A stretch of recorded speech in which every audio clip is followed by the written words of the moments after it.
It's like this, y'all.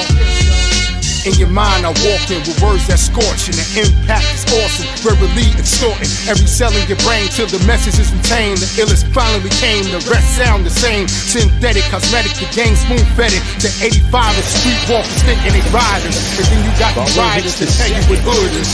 Ask for directions, don't know where the hood is. I got calls, unlock blocks and pop on infiltrators who got on through my art form. This is streets music, like drugs I use it to escape the hell and the ones who rule it.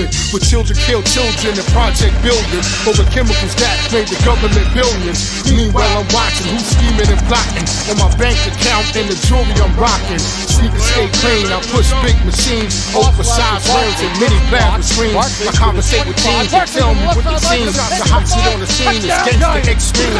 It's in style to die and doing time to fly. You get props for getting shot and pussy if you're not. I look at them, stare back at them, then laugh at them. Get scientific with it, then spit the math at them. Break down the whole compound with small atoms so they understand, ready for war, get back at them. Cause gangsters that I knew, they told me not to do what they was physically doing, cause this is not for you.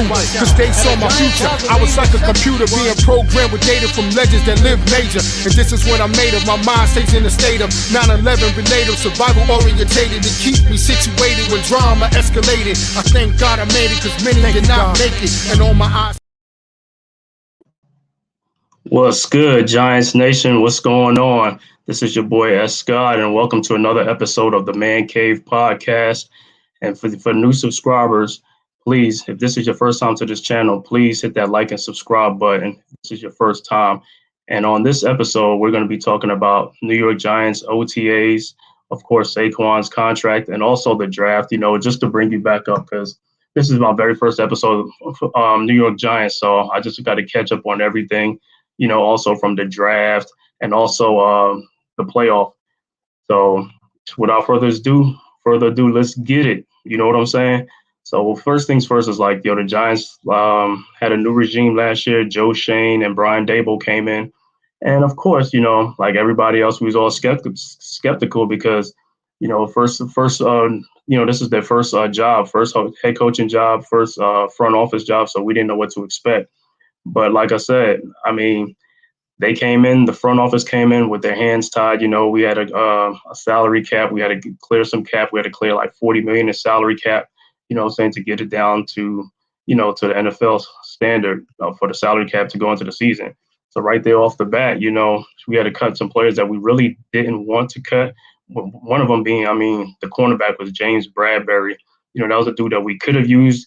And, I hope it would have turned out different, but there was no way around it. So we had to release James Bradbury. So that was one of the, like I said, that was one of the worst things, like, coming to a new regime in the first year, like going into the season, I didn't even know we was going to like either make the playoffs or anything. I was expecting like 6 wins or something like that, because I understood it's like, we had like a roster that was, devoid of talent and things like that. So I know they had to get the roster back up and put some more talent on the team. And then when you come in like that, if you have no money, I was like, basically, you gotta, you're gonna get fringe players just to make ends meet and things like that. So, it would have been much different if they would have came in and had the salary cap to really go out and get some players and things like that. But that didn't happen. So, we was kind of hamstrung on that aspect. But as far as, like I said, the first year these guys came in, man, I couldn't have been even more happier, what I'm saying? And, the past Giants regimes, everybody know it for the last decade or something like that. We've been having like an incompetent, inept regime in there, what I'm saying? But the first sign that I thought that this regime was going to be good is like the first thing that they really, really, really keyed in on was the offensive line. And when I saw that, I was like, okay, let's see what they can do. So they addressed that. They got like 11 offensive linemen, and they put some resources into it just to try to turn this thing around, because they understood they came from a winning organization. They came from Buffalo. So they kind of understood like how, you have to go through the trenches and things like that. So their very first job was to upgrade this offensive line. Of course, in the first year, you're not going to be able to do it because of the resources, the draft, and, you don't have the money wise to really sign players to get them in here. So, like I said, the first thing they attacked was the offensive line. I was like, okay, they look like they know what they're doing. You know what I'm saying? So that was a good, encouraging sign.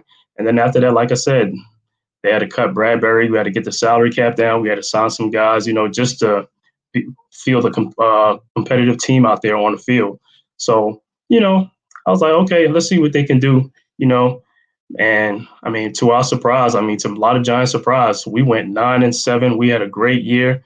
Nobody expected us to make the playoffs, let alone even win a game in the playoff. We ended up doing that in our very first season. It was like, that was a season like no one expected. So I knew right then, I was like, yo, you know what? I think we got something here with this coaching staff and this new regime. It's like, yo, these guys gonna do something. These guys gonna do some good things. And like I said, I couldn't be more happier with the work that they've done so far in only 1 year. You know what I'm saying? Like I said, getting us to the playoff 9-7. 9-7-1, getting into the playoff, winning a game in the playoff, and then losing also in the playoff to our arch rival, the Eagles. And I think, like I said, coming into the season, or ending the way the season ended, the front office and the coaching staff knew, like, okay, we see where our weaknesses are and stuff like that, because last year we was 30th or 25th or 30th against the run. So, our run defense was gashed, and also it's like when Dexter Lawrence and Leonard Williams, they had to play a lot of snaps because really they couldn't come off the field. And when they did come off the field, like the reserves or the guys who was backing them up, I mean, it, it really showed, because like we really couldn't do nothing. We couldn't stop the run. We couldn't do any of that stuff. So that was another thing. We couldn't stop the run. The DBs, of course, our defensive backs was not up to par. So that was another thing. I mean, we was getting beat in the run game, and also we was getting beat downfield, or across the middle, because the linebackers was not fast enough to cover tight ends.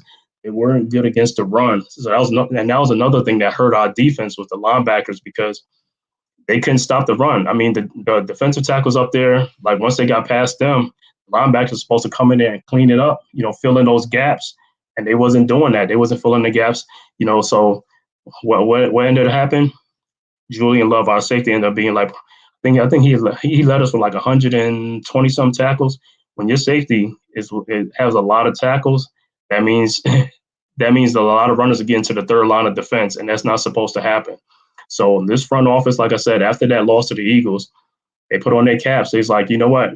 We got to roll up our sleeves and we got to get to work. So what they did in the offseason, they shored up their weaknesses. I can be even more happier than what they did in the offseason. First things first was, we made that big trade, a third round pick, we got Darren Waller, a tight end. We finally have a legit catching tight end, a tight end that's going to put some fear into some defenses and stuff like that, a tight end that you have to respect. So that was one of the key things, because we needed more weapons for Daniel Jones. That was a big thing. So they got Darren Waller.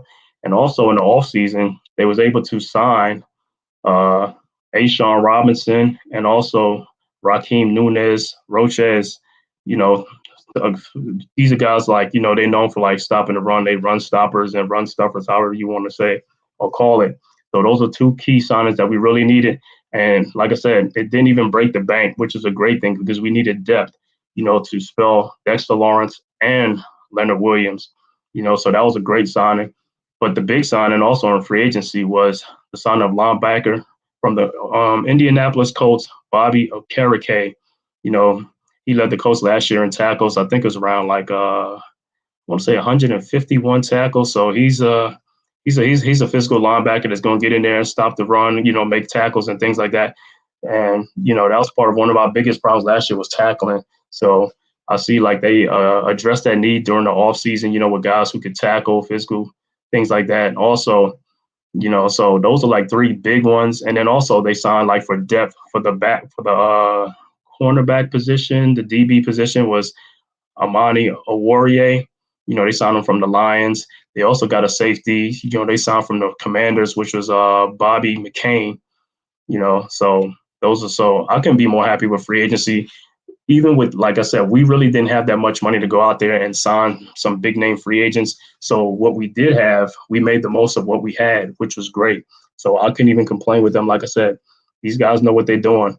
And then in the draft came, and bro, I could tell you, all I can say is like, yo, they hit a home run in the draft. Our first three picks really all could have been first round pick or even second round, first or second round picks. So when we got Deonte Banks in the first round, I mean, that was like a godsend. You know, it was a safety that we needed. I mean, DB, a cornerback that we needed, which he's a press cornerback, you know what I'm saying, physical cornerback, and he loves to come up and make tackles. He's good against the run, something that we needed. We needed some more physicality on our defense. So that was a big plus for us when we was able to get Deonte Banks with the 24th pick in the draft.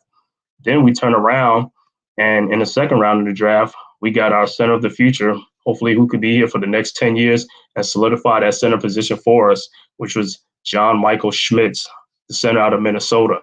And to be honest, I didn't even think he was going to fall to us in the second round. I thought he was going to go higher, but it worked out well for us. We sat there, we was patient until he fell to us, and we went ahead and made the pick.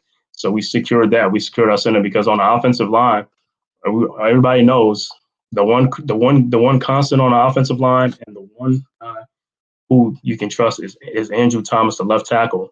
So that was one position that was already a lock. We didn't care. You know, we knew we was good there. But the center position, like I said, has been a revolving door ever since I want to say 2017, 2018, ever since Weston Richburg left. You know, they've been trying to find a center that can just stabilize that center position. And I think we finally got one. We finally found one. And also on top of that, we finally got a center who actually plays the center position, not like a makeshift guy who moved over from guard or something like that, like we had with Nick Gates and John Feliciano and stuff like that. So we actually have a really legit center. So that was a big coup for us when we got him in the second round. And then in the third round, I didn't even think he was going to last to the third round, but he was there, and Giants had to move up like 16 spots to get Jalen Hyatt, the wide receiver out of Tennessee, the speed burner out of Tennessee, which was another player that we desperately needed on offense to give Daniel Jones more weapons. But this guy got top end speed, burner speed to take the top off of defenses. We needed that. And another thing, like I said, in the offseason, it looked like the Giants front office, like they really emphasized getting guys on the offensive side that got some speed and separation. So we got Darren Waller in the trade, for a third round pick. Then we ended up signing Paris Campbell, the wide receiver for the Indianapolis Colts, who was another speed burner. We also signed Jeff Smith from the Jets, Jamison Crowder. And then in the draft, we drafted Jalen Hyatt. So to add to Darius Slayton, our other speed burner. So like I said, I think the Giants offense, they really emphasized in the offseason was to get some more speed, separation, make this offense a dynamic offense to help Daniel Jones. So that way the Giants could go away from being just a traditional running team to now being able to pass the ball, which will make us even more explosive, because last year I think we averaged like 21 points, and everybody knows 21 points is not going to get it done. So we needed to average like around at least about 26, 28 points to even be in the game. So I think what they did in the offseason, that was great, to add to that, because we really needed that, because like I said, we were one of the slower teams last year, offense and defense. And with this regime, it's like within a year, the turnover has been, it's been like tremendous. Like they have added speed on both sides of the ball, things like that. Like I said, drafting Deonte Banks, stuff like that. And it's only going to get even much better. Getting Bobby Okereke for the linebacker position who can roam sideline to sideline. That's something we was missing, that we was lacking, that we needed. So we got that. So like I said, this offseason couldn't have went it couldn't have went much better than I anticipated. I was thinking about like some of the guys that I really wanted too, the linebacker position. Like I wanted, what is his name? David Long Jr., but he went to the Dolphins. But like I said, when we got Okereke, I was like, you know what? Okay, that'll work. You know what I'm saying? At least as long as this guy can tackle and make tackles, that's what we needed. We needed guys to stop the run, to get up there and be physical, on the defensive side and help out. And I think we addressed that, like I said, with Okereke, and also got Deonte Banks. We got Ashawn Robinson and Nacho. His nickname is Nacho, but it's Raheem Nunez Roches, from the Tampa Bay Buccaneers. So like I said, it's like these guys just went to work, rolled up their sleeves and said, you know what? We got punched in the mouth in the playoffs. All year long, we knew what our weakness was. Let's go and address it, in the offseason, however we can do it. We don't have too much money to spend like that. Again, you know what I'm saying? So let's go make the most of it.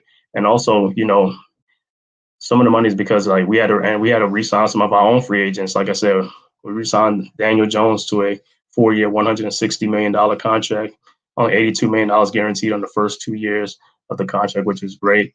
And then we franchise tag Saquon Barkley, because we thought we could have got a long-term agreement with him, but unfortunately that didn't work out. So we'll talk about that in a little bit later. But like I said, also, so that was it. Also, the draft, Kansas City, Missouri. Like I said, I went to the draft this year. It was great. It was exciting to be there firsthand, to see these guys' names being called on stage. I was there for the first round, second round, and the third round. So I got to hear them call Deontay Banks, drafting Deontay Banks. I heard him, John Michael Schmitz and Jalen Hyatt. It was electric over there in Kansas City.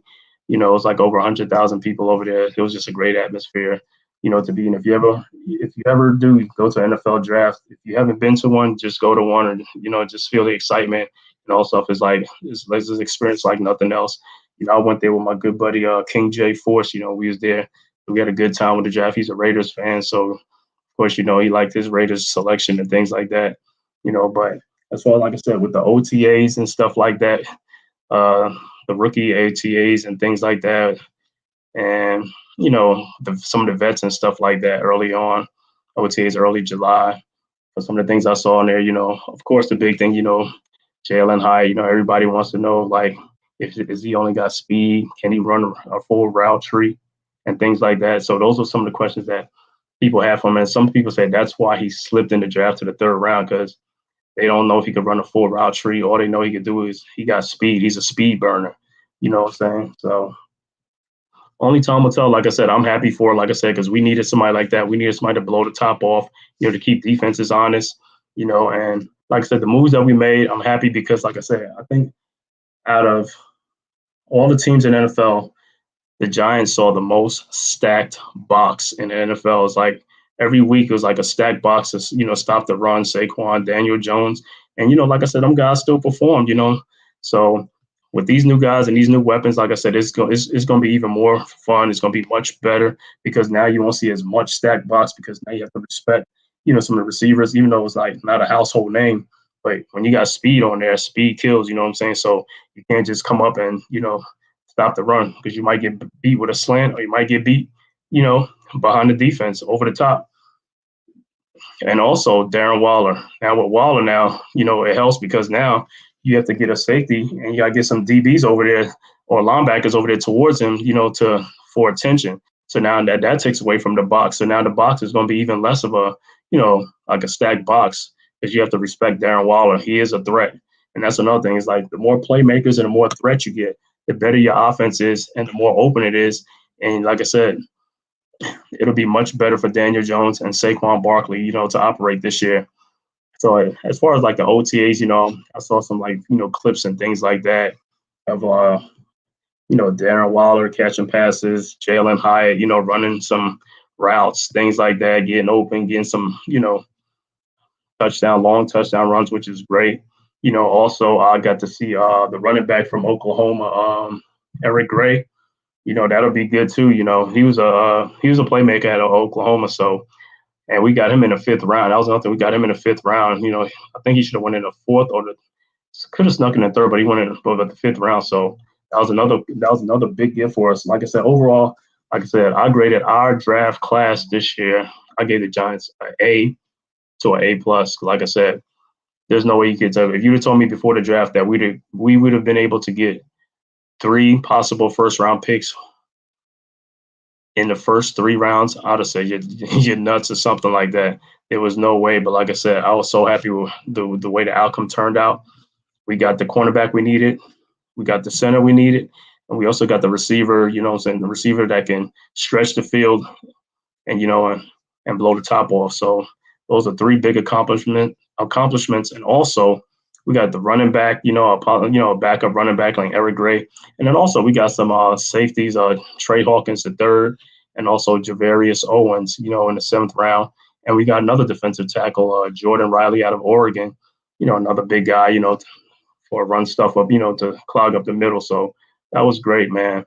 I could never ask for a better draft and free agency. Like I said, to me, the Giants totally hit it out the park in both aspects of it. depend on like the money that we had. Next year we should have a lot more money free up, but also we have to extend, you know, was that Andrew Thomas? We have to extend Andrew Thomas and possibly Xavier McKinney. So that'll be another thing that we'll have to allocate some money towards. But this offseason was able to re-sign Daniel Jones, and also was able to re-sign Dexter Lawrence. One of the best defensive tackles in football. I think he was a second team All Pro, just like Andrew Thomas, second team All Pro. But Dexter Lawrence he was a man. He was a man possessed this year, man. He was one of the top defensive tackles in football. He was a beast. He was beasting, and I expect even more from him this year. He's like our defensive, leader on defense. Front is like he's going a lot of respect. Dexter Lawrence pushed that pocket. That's also going to help with him and Leonard Williams, playing together. They don't play together for the last 3-4 years. So it's like, they are getting really acclimated to each other. And that also going to make it easier for like the defensive ends, like Azeez Ojulari and also Kayvon Thibodeau, the edge rushers. If they can push that pocket back, then it makes it easier for those two guys to do their work on the outside. The only thing with those two guys, like they just got to stay healthy.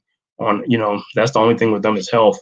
But if they're healthy and they play a full season, we're going to see a lot of good results. And I think Kayvon Thibodeau is really going to show everybody what he can do. Because last year he came on in the second half of the season, as he got acclimated to the NFL speed and things like that, and the nuances and things like that. So I think that was good for him, to learn that, because he is a fast player. He has it. You can see it in games. When you watch the games, you can see he has that it factor, and that's some of the things that we didn't have in the past. With the last couple of regimes, like they were just picking guys like not even making impact. But like I said, this front office made sure they got some impact players. And then also on the offensive side, on the offensive line, Evan Neal, like I said, this is going into his second year. I know everybody was down on him and saying already labeled him a bust. But you also have to realize that even Evan Neal said, like, for the first time, this is going to be his consecutive year playing the same position. So ever since high school, he's been playing a different position on the line. And when you keep doing that, it's like you don't have no stability. So you're going to go from one spot to the other spot to the other spot. And it's like, and coming from Alabama, he was a left tackle. But when he got drafted to the Giants, they drafted him as a right tackle. So when you leave the left tackle and go to the right tackle, now you have to change your stance. You have to change your motion and things like that. So that was a learning experience for him. He was also injured, so that also played a part in it too. But like I said, in the offseason, you can see he really put his effort into it. Working out with the All-Pro Willie Anderson, and also working on his his moves, his footwork, and things like that, which is the most important thing. So like I said, coming to the second season, I think Evan Neal will be much better. He's going to be more prepared. He's already seen it, and he already played a year in the NFL, so he's already seen NFL speed. He knows what to expect now, things like that. Will he struggle a little bit? He may struggle a little bit, but like I said, I have all the confidence in the world. Like I said, he's going to be an all-pro right tackle for us in the future. Like I said, he's a big kid. He's a strong kid, so I expect better things from him. I mean, Andrew Thomas was the same way too. A lot of people label him as a bust, when we first drafted him. But, it takes some time, and now look at him now. I mean, he's an all-pro left tackle. He's one of the best left tackles in football, So it's like you say, you've got to give these guys time to grow. We've got to give them time to And also, you have to look at the coaching staff. This is the first time we have a coaching staff that's actually going to be here, with some consistency and things like that for a second year. All the other coaching staff to me, they was unequipped. They was incompetent. And when that happens, it's like you're not going to get good results because you don't have a coaching staff that's really developing the guys the right way. But when you get a new coaching staff that knows what they're doing and it shows what they're doing, it's like these are the same guys that was under the old regime, and people's labeling them a bust or they weren't good. Now look at them in 1 year with a good coaching staff, a new coaching staff. And these guys are picking their game up. They're on an all-pro team and all that stuff. So it tells you like developing and also coaching is a big thing too. So those are things we got to account for and things like that. So like I said, on the offensive line, like I said, got Andrew Thomas, that's a given. So if John Michael Schmitz can solidify that center position, and also if Evan Neal improves on the right side, on the right tackle on that side, that's even a huge bonus. Now, the only thing is the guards, so we got Glowinski coming back at right guard. he was okay, things like that. But the left guard, that's where we had a lot of problems. There's a lot of shuffling with the left guard position during the season because injuries was a part of the game. You had Ben Bredesen going out, things like that. Shane Lemieux, he's never there, but he was the starter early in the season, but he got injured. And then you had Josh Azidu. He was a rookie last year, and he got injured too. So it was almost like a revolving door there. So it was no consistency. So whereas this year's coming up is like, I hope they can solidify that position right next to Andrew Thomas, and John Michael Schmitz could do his work. And like I said, start building this offensive lineup because I think our offensive line last year was ranked like 30th or something like in the 30s. Like, more, I mean, with more coaching and better and more stability, I hope to see that go up and these guys improve to get that offensive line because we need the offensive line to give Daniel Jones time to throw the ball or even give the running back holes, to make plays happen and things like that. So the offensive line is important, like I said. So with the guys coming back again under the same regime, like that's a great thing. With the stability and things like that to help. With that. So I'm excited about that. I'm really excited. I'm actually excited about the Giants season coming up. Can't wait for it to get started. In about 6 or 7 weekends from now and stuff like that. The first game of the season against the Dallas Cowboys. September 10th. Getting ready for that. Football is back. That's a great thing. Like I said, and you're always happy, like I said, when you feel your team is, got some more talent upgrade, got some better players and things like that to make it much. So it should be good, much fun, watching say the OTAs and watching the guys get acclimated to the Giants. And, another thing that Daniel Jones had, like, every year he get the guys together, receivers and things like that to build some camaraderie and things like that. And also to build a chemistry with these guys. So that's a good thing. They went out to Arizona for like, I want to say like a couple of weeks or something like that out there throwing the ball. Paris Campbell, Waller, Slayton. Matter of fact, everybody was there. All the Giants receivers were there. The tight end Waller was there. Things like that. So that was a good bonding stuff, and getting the chemistry together and stuff like that. Get the playbooks and things like that together. So that was great. And then like I said, and then coming to OTAs and stuff like that, so to get more comfortable. And then also like during the OTAs that I saw. I read and I saw like Jalen Hyatt was staying after a lot with Daniel Jones to get things down pat, get the chemistry together, things like that, learn the playbook and things like that. Also helping with his routes, things like that. So, those are things that really helps, things that we don't see, or read about too much, but these are things that guys are doing right now. Like I said, they're putting in the work, do much better to get this thing going. And like I said, I think this season we're going to be more proud of the Giants.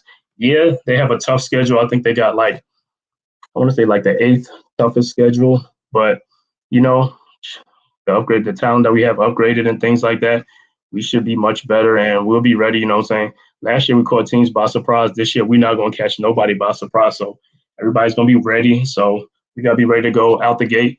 I know another emphasis last year was we started a lot of games slowly. We came out the gate real slow.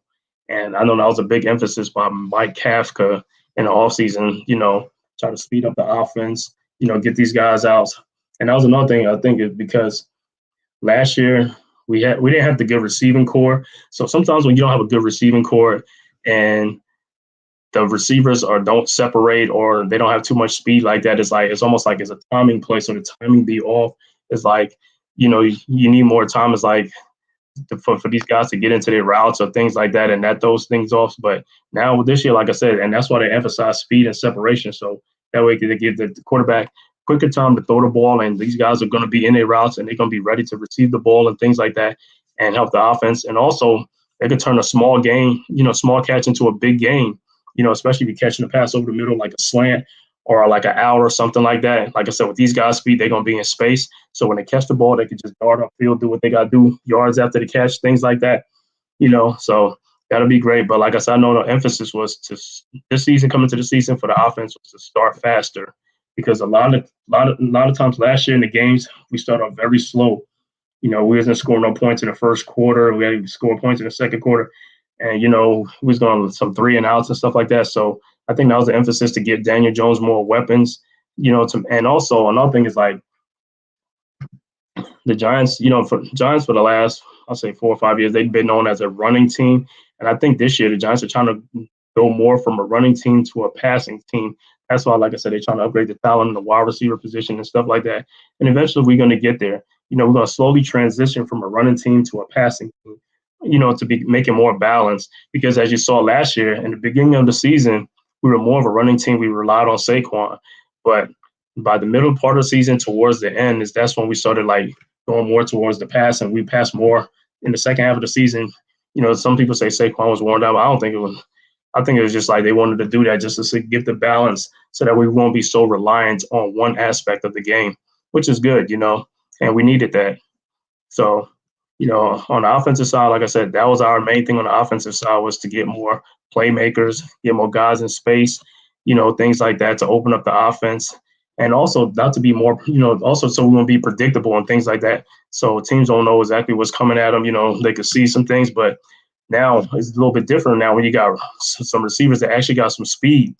So that's another thing. That's another weapon. It's like, guys won't be like, the boxes won't be stacked and cornerbacks won't be coming up, safeties won't be coming up to, stop the run or intermediate pass. Like now they're going to have to play back, so that'll open up the middle more for us to like get guys like Waller in the middle, Paris Campbell, slot guys, open, things like that.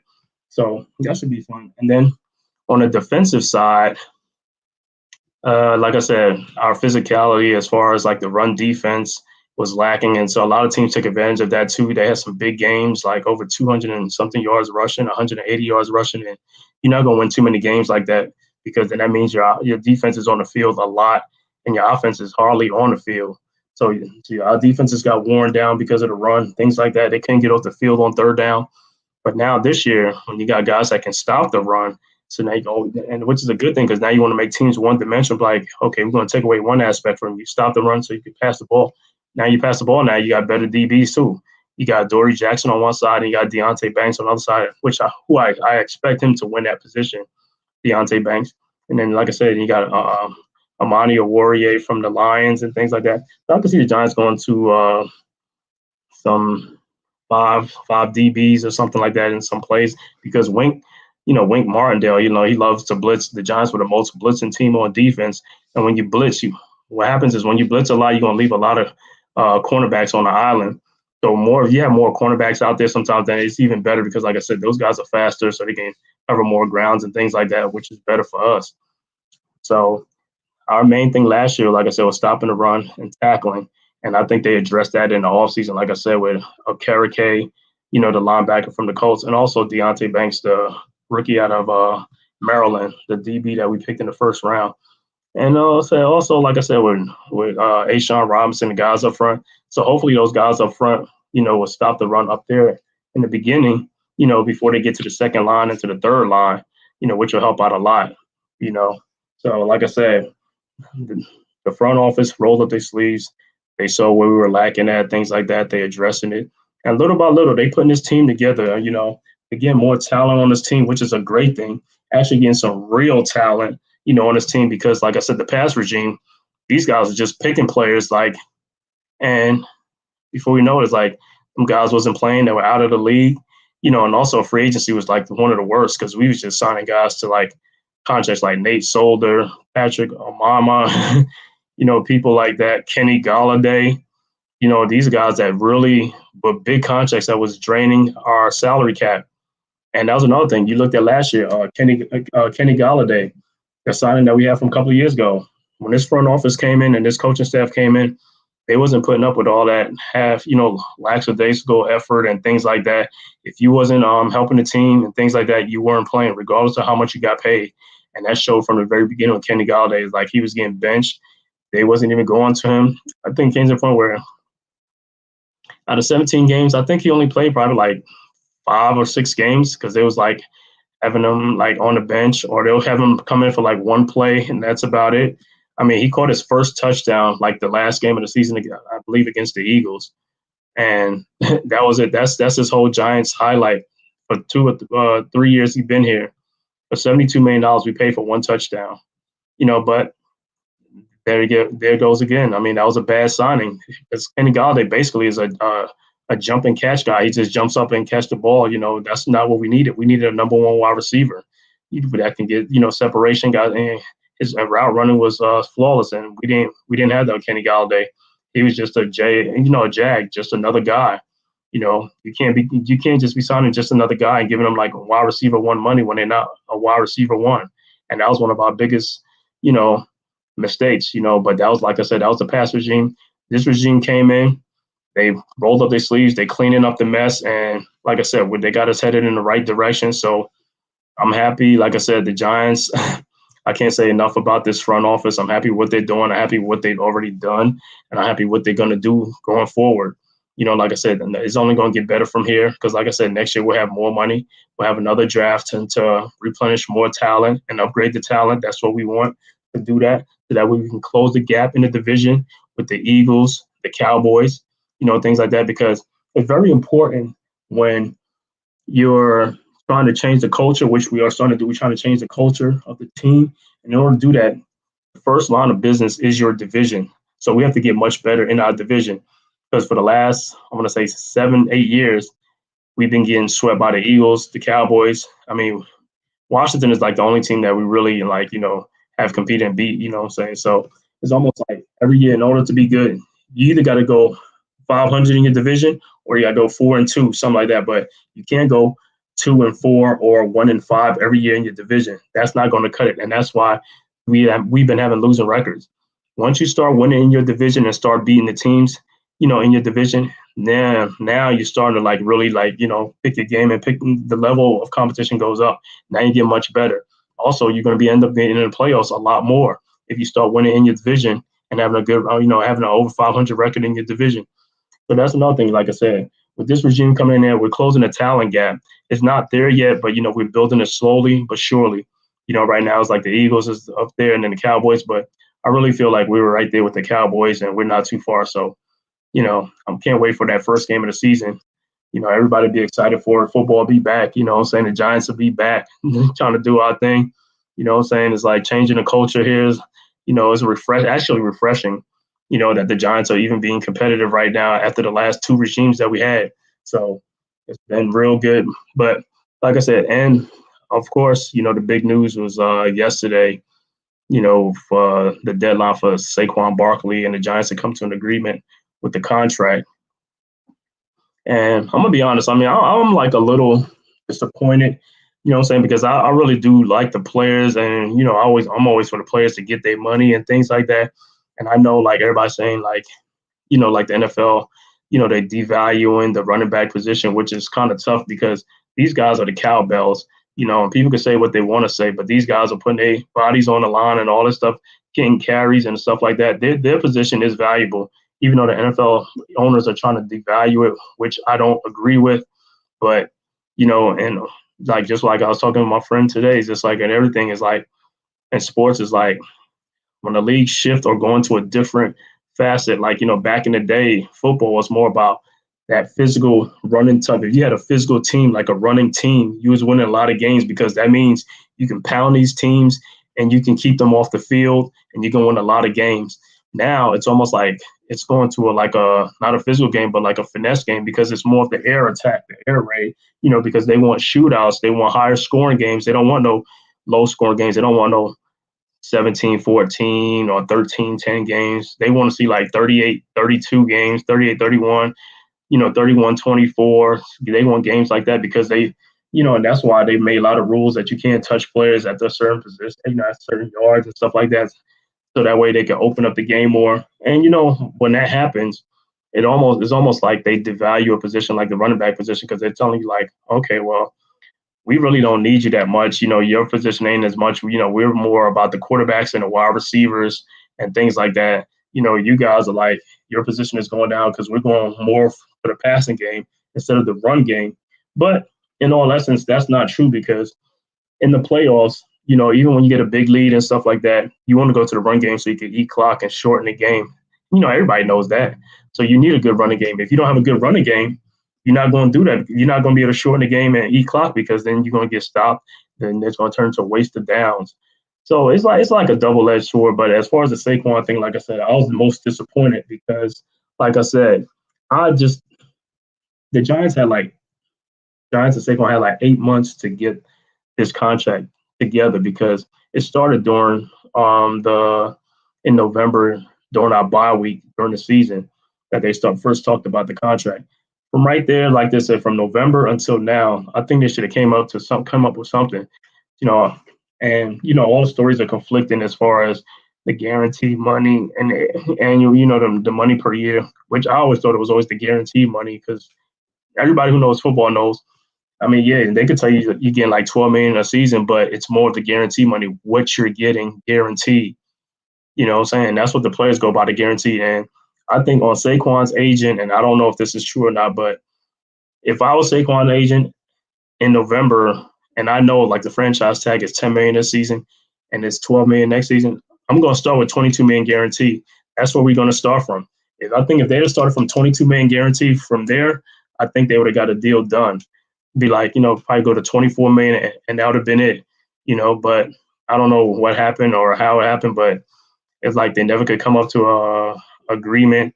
Early on they saying Saquon wanted 16, the Giants was offering like 13 or 14, and he didn't want that. That's Christian McCaffrey money, but then he said he didn't want to reset the market. But you don't know who to believe or what you're hearing. So, you know, it is what it is. But like I said, I thought like by yesterday, the 4 p.m. deadline, I thought a deal was going to get done. I thought they eventually was like going to get a deal done. And then you come to find out that they didn't get a deal done because it came down to $1 or $2 million. I was like, $1 or $2 million, that's it? I mean, to me, I'm like, yo, go ahead and give him 1.2, 1 or 2 million extra. Give it to him, just get this deal done. But then I guess it's like, well, no, they didn't want to do it because it's like they drew a line in the sand and they wasn't going past it and things like that. So you don't know what to believe. So now the only thing now for the Saquon this year is like he either gonna have to play on the tag, sign the tag and play on the tag for this season, or he's gonna sit out. Which I mean, a lot of people are saying that they don't see him doing that, but who knows? It's up to Saquon what he wants to do. You know, like I said, because Saquon's whole thing is like he just wanted to get from the Giants what he thought he was worth and value. To get a long term deal done, and that didn't happen. So it's like here we are now. It's just like so. Saquon, is he going to sit out, miss the first game of the season against the Cowboys, or is he going to sit out the whole season? Because every game he sits out is going to be $560,000 season game check that he's not going to get. But if he doesn't sign the tag, then he's out for the season. And the Giants can't do nothing. They can't do no contract with him until after the season's over. So that means he's going to miss the whole season. And then they're going to come back to the table and see if they could do something. But I'm in the belief that if they didn't get a long-term deal done this year, and then he's going to be a year older, then I don't know why would they want to come back to the table and do a long-term deal if they couldn't get a deal done this year. You see what I'm saying? But, stranger things have happened. Maybe they might change their mind. Cooler heads may prevail, and they might come and think about it. Or Saquon might come and like, hey, we'll take this and blah, blah, blah, for 2 more years and see what happens. But that's going to be the storyline. I know that's going to be the storyline for this whole season coming up is like with Saquon is like, is he going to show up? Is he going to sit out? What is he going to do? So that's going to be another draining thing for this whole season that might carry on into the season. Or he might decide like, come to training camp, at the end of training camp or whatever, and then, play out the season and ball out of control and see, if he can get that big, that contract that he wants, see what happens. But, everything is going to be on Saquon, see what he wants to do. Because right now the ball's in his court. Only thing he can do is either sign the tag or sit out for the season or, just sign and just ball out, see what you can do. Like I said, me personally, like I said, if it was up to me, I would have signed him because I know everybody talk about, oh, you don't give running backs money, you don't do this. It's like, but if the running back is like the best player on your team, and regardless of position, I'm going to pay the guy. Like I said, I mean, because Saquon has been nothing but a model citizen for the Giants, things like that. What I'm saying? He's played games, what I'm saying? Yeah, he has gotten hurt, which, a lot of other players get hurt too and stuff like that. He came back last year. Like I said, he had a great season, and then like I said, then you got to look at the Giants side. Maybe they want to see him do it for another year, see if he could come back and do it. And then if you do it for another year, they'd be like, you know what? Let's go ahead and give it to him. Let's get this deal done. Let's keep him for another couple more years and stuff like that. So, like I said, this season is going to be very interesting for the Giants as far as Saquon thing. But like I said, as far as like the overall, I know a lot of people ain't giving the Giants a shot if Saquon sits out the season and stuff like that. Which it would hurt the Giants, but then it's like now the Giants have to go into another what you call it. They have to give the running back, the backup running back Eric Gray a chance. Other few chance. Oh, who knows? They might sign another running back. Dalvin Cook is out there. Other people's out there. So they might just sign like for the year or something like that. Do that and see what happens. But like I said, I'm very interested to see, like I said, with the upgrade and stuff like that. Brian Dable's coach, Mike Kafka, I trust those guys to see what they're going to do on offense. Like I said, it's going to be very good, very interesting to see, how the season turns out for the Giants and things like that. But like I said, as far as the Saquon contract, I was a little bit disappointed about it. But at the end of the day, it's like I can understand it. Like I said, if they can get it done within 8 or 9 months, then you know, it just like I said, sometimes this doesn't make sense. But hey, who knows, man? Like I said, they almost came up to a deal, but they didn't come up with a deal. So it's like it hurts. Like I said, Saquon is a good player. He's a great player. You know what I'm saying? And he's a special back. I know some people like this, like, he's like a running back or dime a dozen. Yeah, running back's a dime a dozen, but this guy's a special player. Some the things that Saquon could do on the field, a lot of running backs can't do on the field. You know what I'm saying? Not every running back can do that. You know what I'm saying? So it's just like you have to take into account like what he's meant to your team, how he's been for your team, and things like that. So I know some other people say like, well, when he was on the team, it was like we didn't win too many games, but yeah, it's very hard to lead a team to win a record when you're a running back. Yeah, you can win some games and stuff like that, but it's kind of hard from that position, you know what I'm saying? But for the most part, like he performed and things like that. So, and then also, like I said, the coaching staff, the time he's been here, the time Daniel Jones been here, they've been having poor coaching staff and stuff like that. This is the very first time that they have a capable, competent, coaching staff. So it could only get better from here. And also, like I said, this will be like going into the second year of it. So that'll be even much better, the stability and things like that, the nuances. And then, what I'm saying, with familiarity, things like that, so it's all good. But like I said, I can't wait for the season to get started.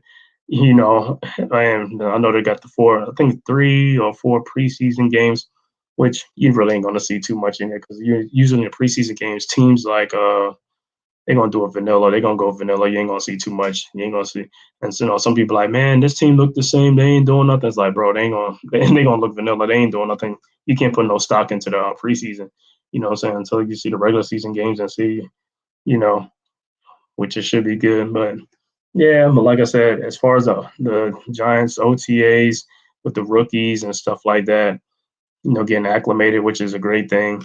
The free agency, like I said, the Giants did a great job in one season. In one season, we have totally turned around the franchise.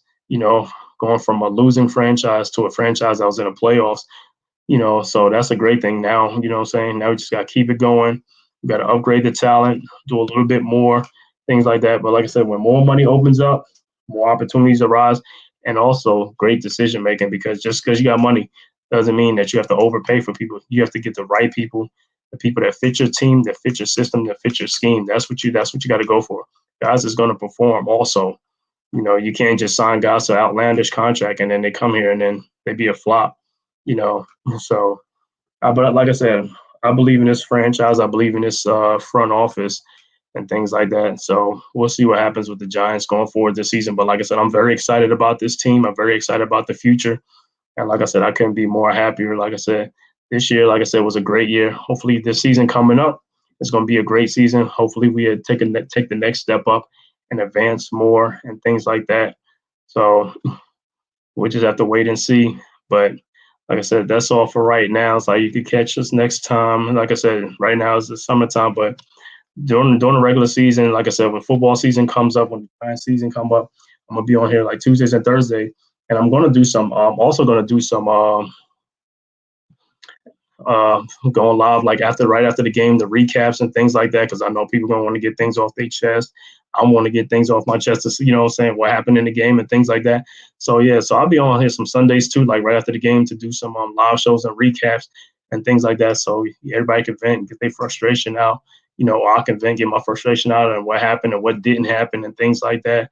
So like I said, just because we're gonna be on Tuesdays and Thursdays at 7 p.m. Like I said, but during the regular season, I'm going to be on some Sundays, doing some live recaps and things like that. But, that's all my thoughts, what I'm saying, as far as that and things like that. Wish for a great season. Thank you for checking out the Man Cave podcast. And also, If you like the content, like I said, please hit that like and subscribe button, and also hit the notification button. And also, if you want to say some comments, you could just leave some things down in the comment section down there, and let me know, what what do you want to talk about, what you want to hear, and things like that. And also, thanks for joining us. Like I said, you guys have a good evening, man. Thanks for joining the Man Cave podcast.